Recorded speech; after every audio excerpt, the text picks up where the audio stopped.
জীবনে বই আছে সবার এডিটর MCLA বর্তমান প্রেসিডেন্ট হয় आलासि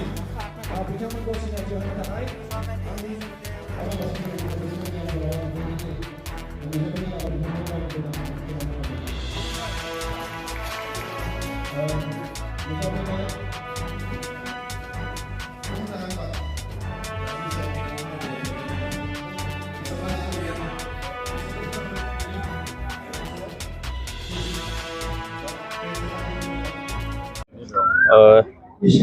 14 चिरांदुवार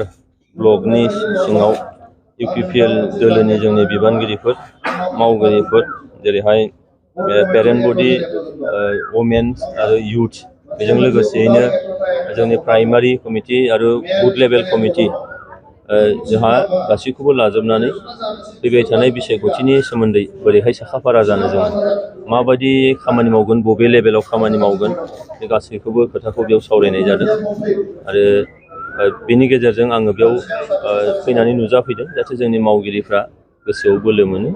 आरो फैबाय थानाय समाव उन्दुनाय जानाय एसे दुखु खस्थ'खौ निसय सहायनानै खामानि मावो बे खोथाखौनो आङो खावलायदों। नैबे 14 नं चिरांदुवार दियाव बिटिएफआ फ्राय जिखुनु जाया हाबाफारिखौ खम लानाय नुनो मोनो अब्लाबो गावसोरो देरहाथारगोन नैबे चिरांदुवारनिफ्रायबो होननानै दाबि थिबाय जादों।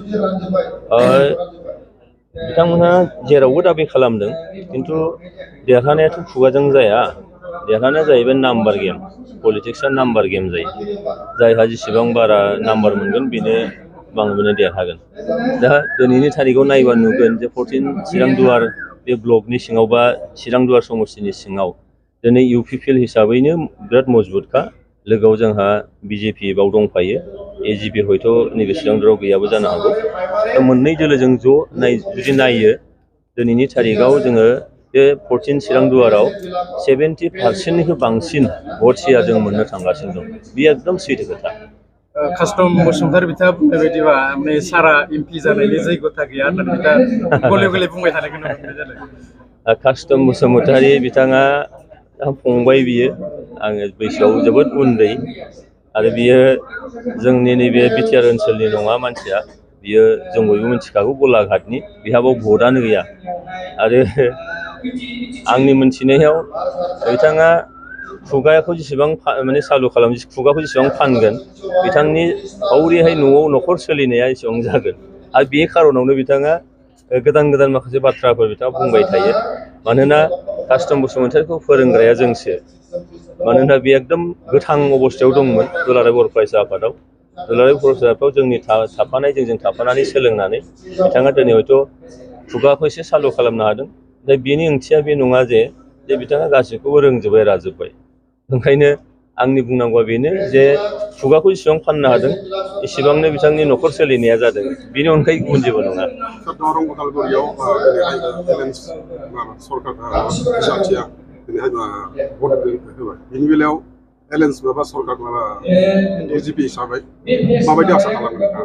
बेखौ जेबो साननांगौ गैया मानोना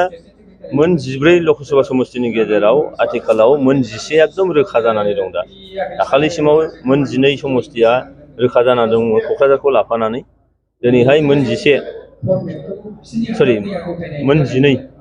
समस्ति मोन 13 समस्तिया रोखा जानानै दङ